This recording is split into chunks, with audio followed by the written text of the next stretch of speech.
অম্বুবাচী মহাযজ্ঞের যতই দিন কাটাচ্ছে ততই কিন্তু দেখা যাচ্ছে যে শক্তিপীঠ কামাখ্যা ধামে ভক্তদের ভিড়। বিভিন্ন প্রান্তের দিকে ভক্তরা আসছেন মার মন্দির বন্ধ হয়ে যাওয়ার আগে একবার দর্শন করার, মাকে একবার দর্শন করার জন্য বিভিন্ন প্রান্তের দিকে আসছেন। আর সকাল দিকেও কিন্তু হাজার হাজার ভক্তের ভিড় দেখা যাচ্ছে শক্তিপীঠ কামাখ্যা ধামে। তার সাথে সাথে কিন্তু সাধু সন্তরাও কিন্তু বিভিন্ন প্রান্তের দিকে আসছেন।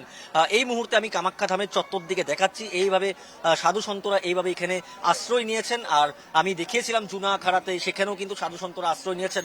বাবা, আপনি কোথার দিকে আসছেন? কোথার দিকে আসছেন? बनारस বেনারস দিকে। কখন আসছেন আপনি? हो गया 5-7 दिन। अम्बुबाची तक रहेंगे? हाँ रहेगा। साल आते हैं। हाँ हर साल आते हैं। আমি আমি যদি একটু কথা বলতে চাই, মা আপনি কোথার দিকে এসছেন? কালীঘাট থেকেই এসেছি। কালীঘাট দিকে এসছেন। কেমন লাগে অম্বুবাচীর সময়? আমি ওই 5 বছর বয়সে এখানে এসেছি, আমার এখানেই ভালো লাগে। কি অম্বুবাচী মেলা হোক আর নাই হোক, কিন্তু এখানেই আমার শান্তি আছে। কারণ এখানে যে মায়ের স্মৃতিশক্তি আছে, 5টা মানুষের ভালোবাসা আছে।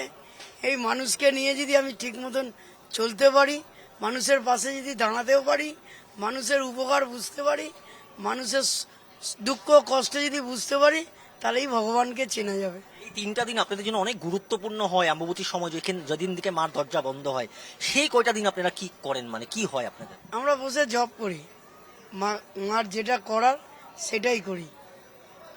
মা বলেছে কর্ম করো, কর্মই হচ্ছে ভগবান।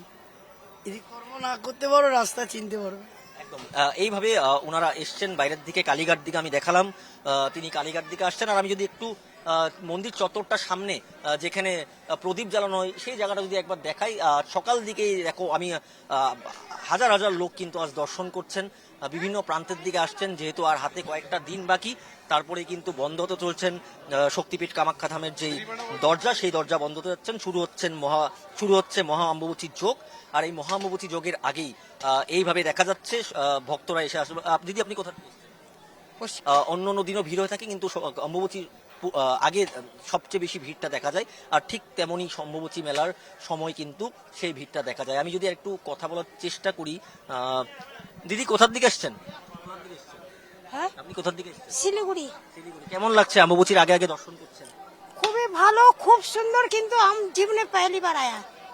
হ্যাঁ, এই প্রথমবার এসছি। কেমন লাগছে এসে? খুব ভালো, খুব ভালো, মানে অপরূপ মায়ের এই মহিমা। এই আসামবাসীকে জানাই প্রণাম, মাকে জানাই প্রণাম, সকলকে জানাই, সকল ভক্তবৃন্দুকে জানাই আমার প্রণাম।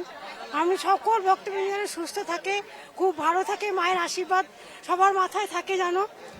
ঠিক আছে, এইভাবেই ভক্তরা আসছেন, মার দর্শন করছেন মহা অম্বুবাচী যোগের আগে। আর 22 তারিখ দিকে, যেহেতু 22 তারিখে রাতেই কিন্তু মার মন্দির দরজা বন্ধ হতে চলছে, 26 তারিখ সকালে খুলবে। আর তার আগেই কামাখ্যা ধামের এই পরিবেশ আমি একটু দেখাবার চেষ্টা করলাম।